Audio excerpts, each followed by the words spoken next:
بسم الله الرحمن الرحيم الحمد لله والصلاة والسلام على رسول الله وآله وصحبه ومن اهتدى بهداه أما بعد السلام عليكم ورحمة الله وبركاته. Last time we met, we did not have enough time to go through this great hadith of Abdullah ibn Amr ibn al-As, which is hadith number 195. Abdullah ibn Amr ibn al-As said that the Prophet ﷺ was informed that I pray, or that I said, I will pray all night and fast all day as long as I live. And the Prophet came to me ﷺ and asked me, did you say that?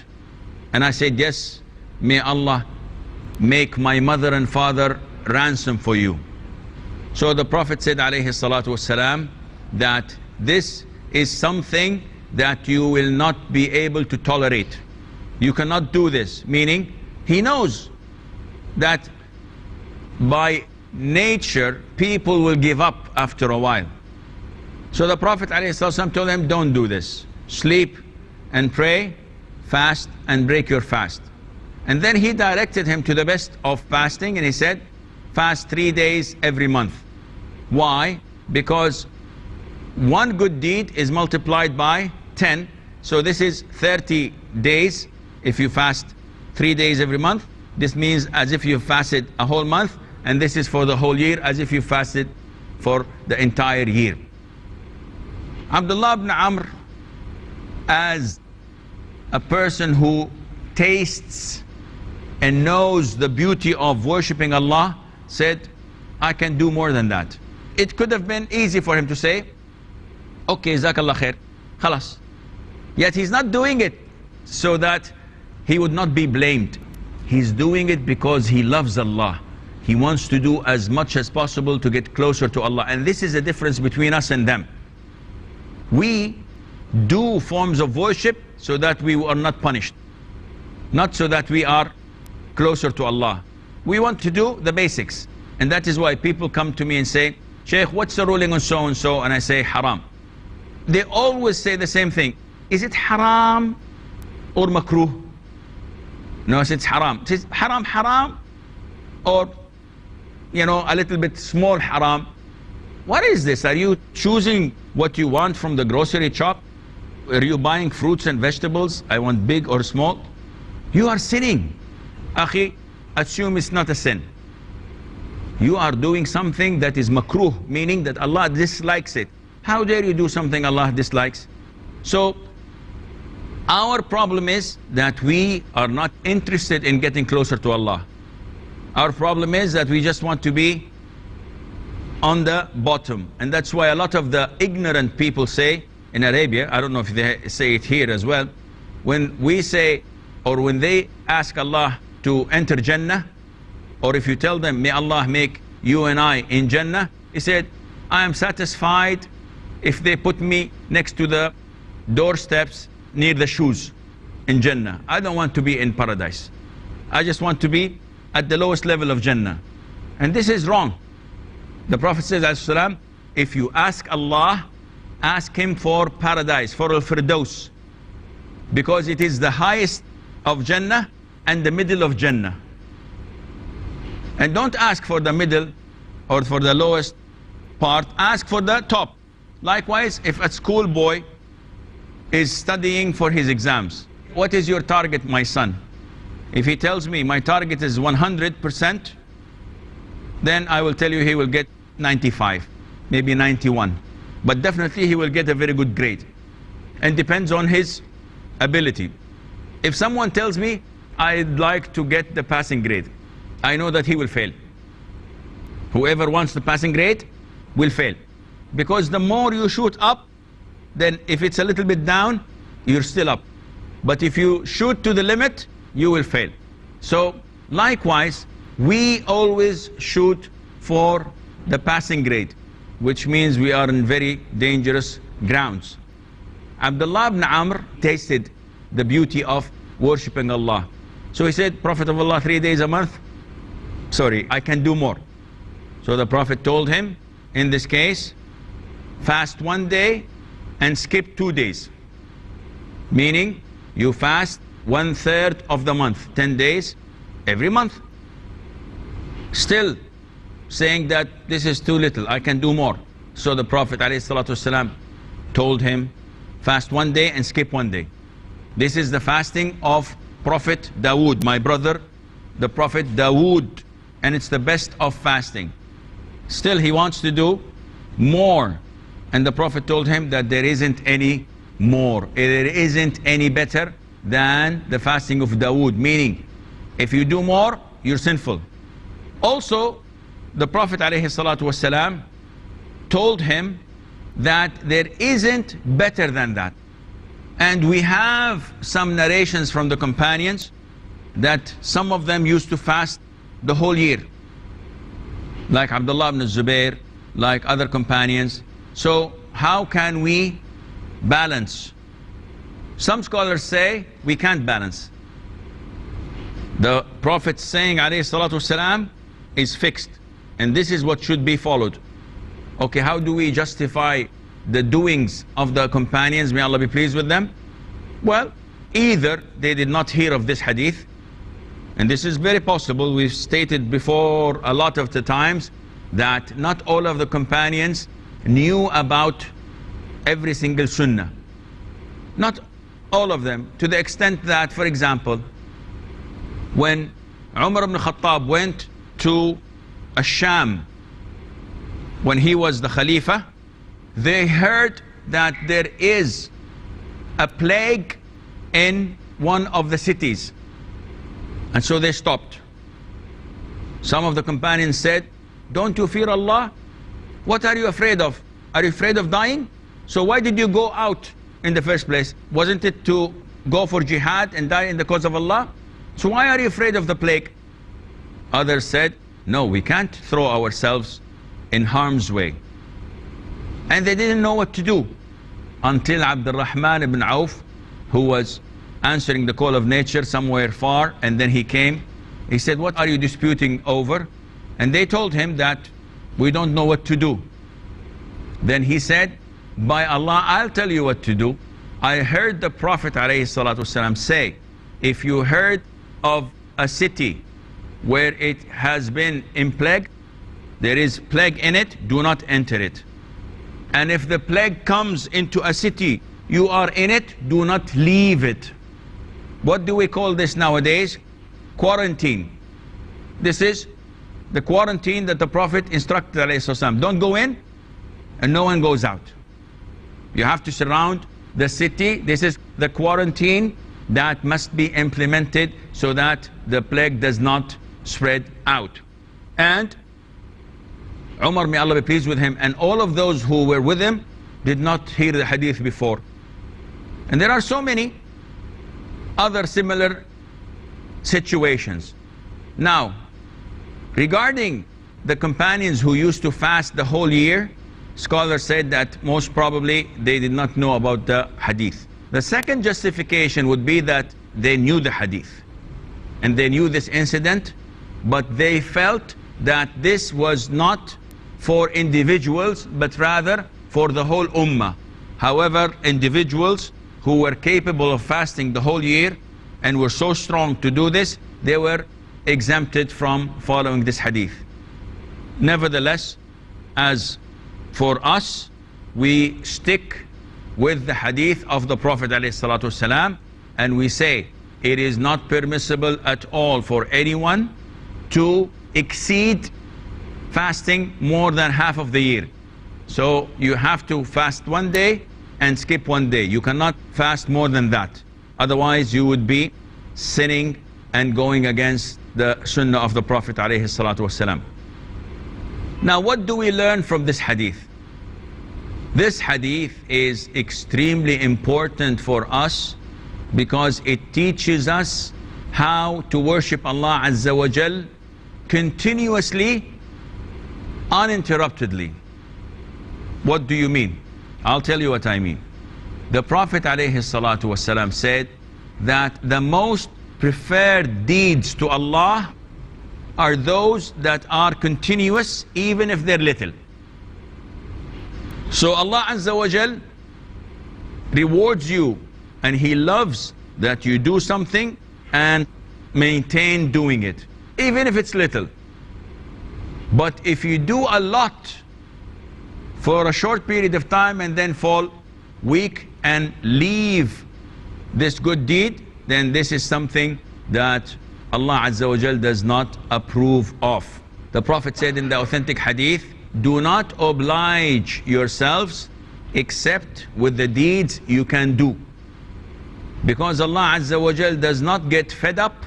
So this is an instruction that you only accept and undertake what you can sustain and maintain for a long period of time. We have a short break, so stay tuned, and inshallah we'll be right. Assalamu alaikum and welcome back.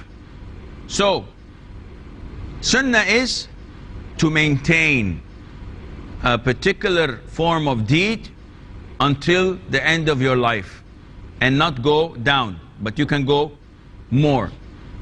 And the Prophet said alayhi salatu wassalam to Abdullah ibn Amr ibn al-As that you should take it easy on yourself. Abdullah ibn Amr ibn al-As said at the end of his life when he got old, imagine what he said, I wish I took the Prophet's alayhi salatu wassalam permission. Now, until he was so old, he used to fast one day and skip one day. And now he says he regrets this. Why? Because he's old. And he said, I wish I took the Prophet's permission and continued to do this. Now, it is very hard for me, but I will not leave it. It is extremely hard, but I have to maintain doing it. And this is a lesson for us. When you are young, when you are practicing in your early age, you feel the enthusiasm, you feel the power. The Prophet says in the authentic hadith that every single deed has a climax, and the climax has a weak point. So whoever his weak points or the down slope, the downhill process is to my sunnah, then he has been guided. But whoever his down slope or downhill process is to other than my sunnah, then he has gone astray. What does this mean?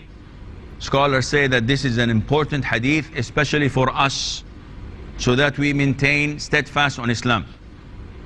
Whenever you pick something, whenever you start to do something, you find that you have a lot of energy, whether in Islam or in non-Islamic activities.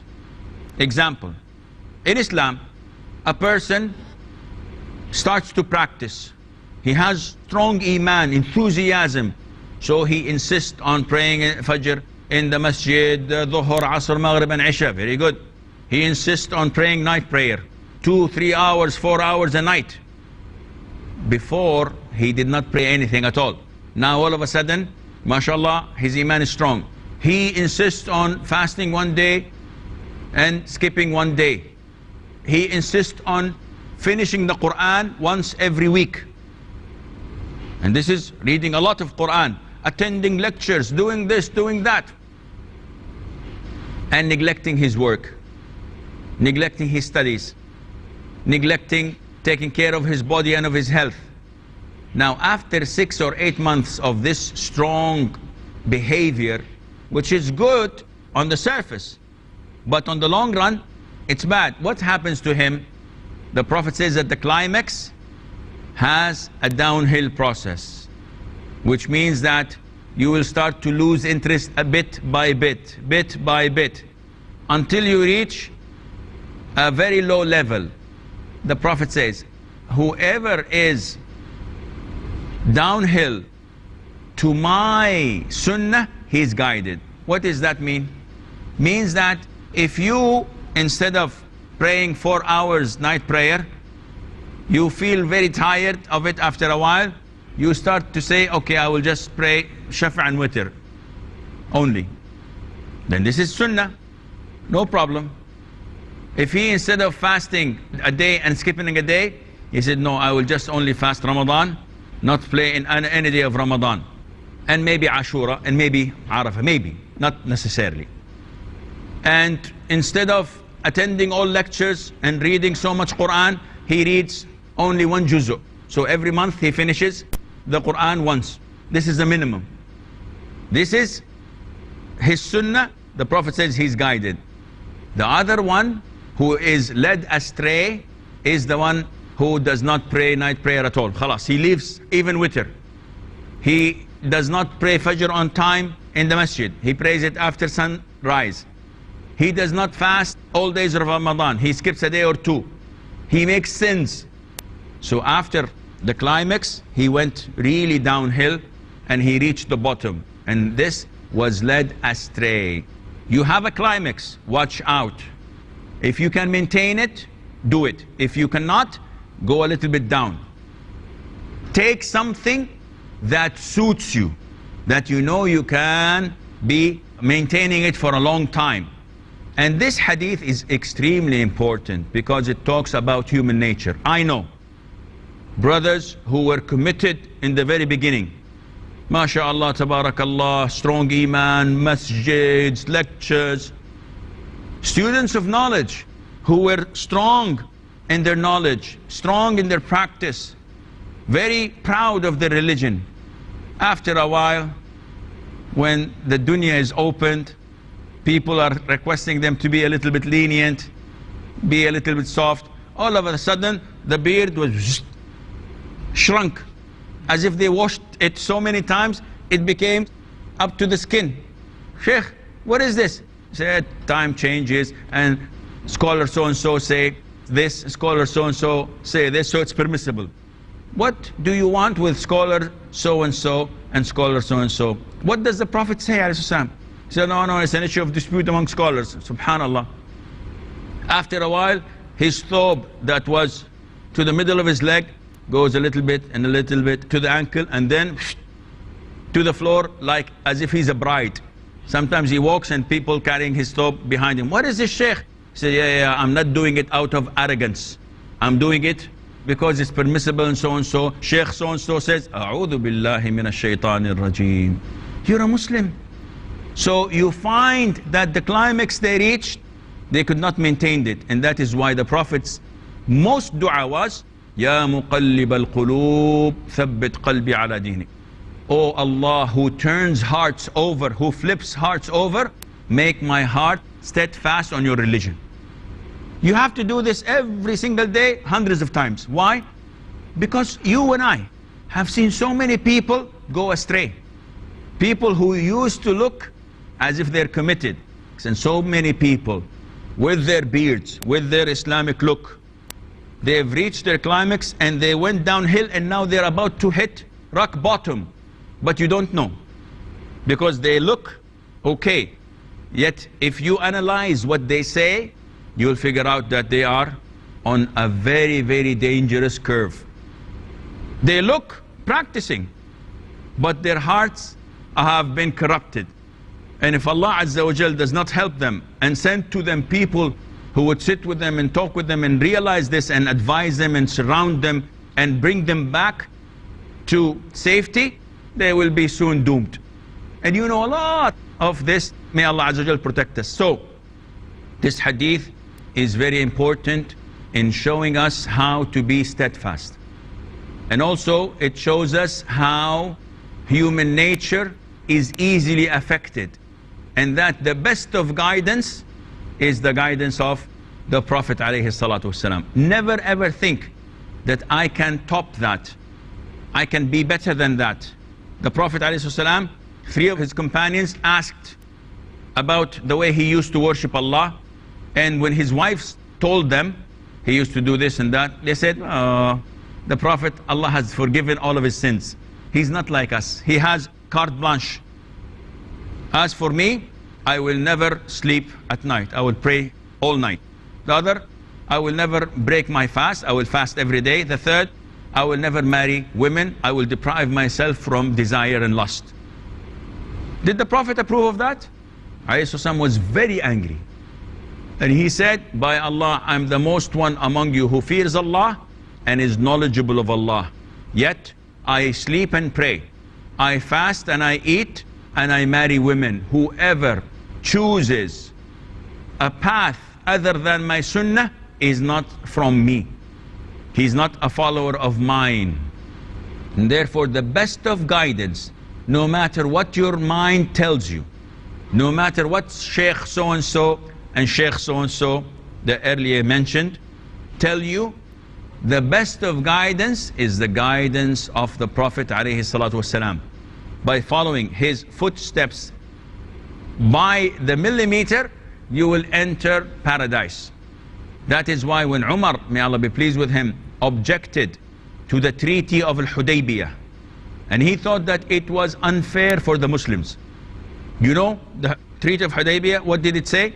It said that if any one of the idol worshippers accepted Islam and came to the Muslims must return him back. And if any of the Muslims committed the act of apostasy and went to them, they can keep him. So Umar was outraged, and he said, "O Prophet of Allah, aren't we on the right track? Aren't they following falsehood? So why should we give in our religion? Why should we surrender and be weak?" The Prophet said, "Umar, I am only the servant of Allah, and I do as I am commanded, and Allah Azza wa Jal would not let me down." Umar did not like this. It's not he didn't like it.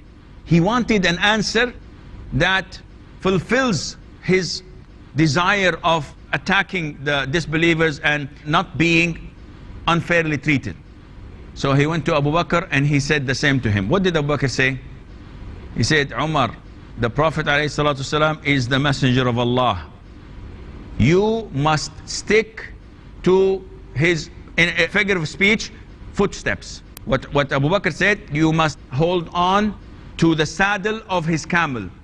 If you hold on to the saddle of his camel, that means wherever he goes, you will go with him. But this doesn't mean hold on to his saddle of camel, mean follow his instruction and footsteps. Umar said, after that, I realized how wrong I was, so I freed so many slaves and I gave so much money in charity so that Allah would forgive what I had said. There is no guidance better than the guidance of the Prophet ﷺ. The Prophet used to say this every single Friday, and in every great occasion when the Muslims gather, he would say that Khayrul Hadi Hadi Muhammadin sallallahu alayhi wa sallam. The best of guidance is the guidance of the Prophet ﷺ.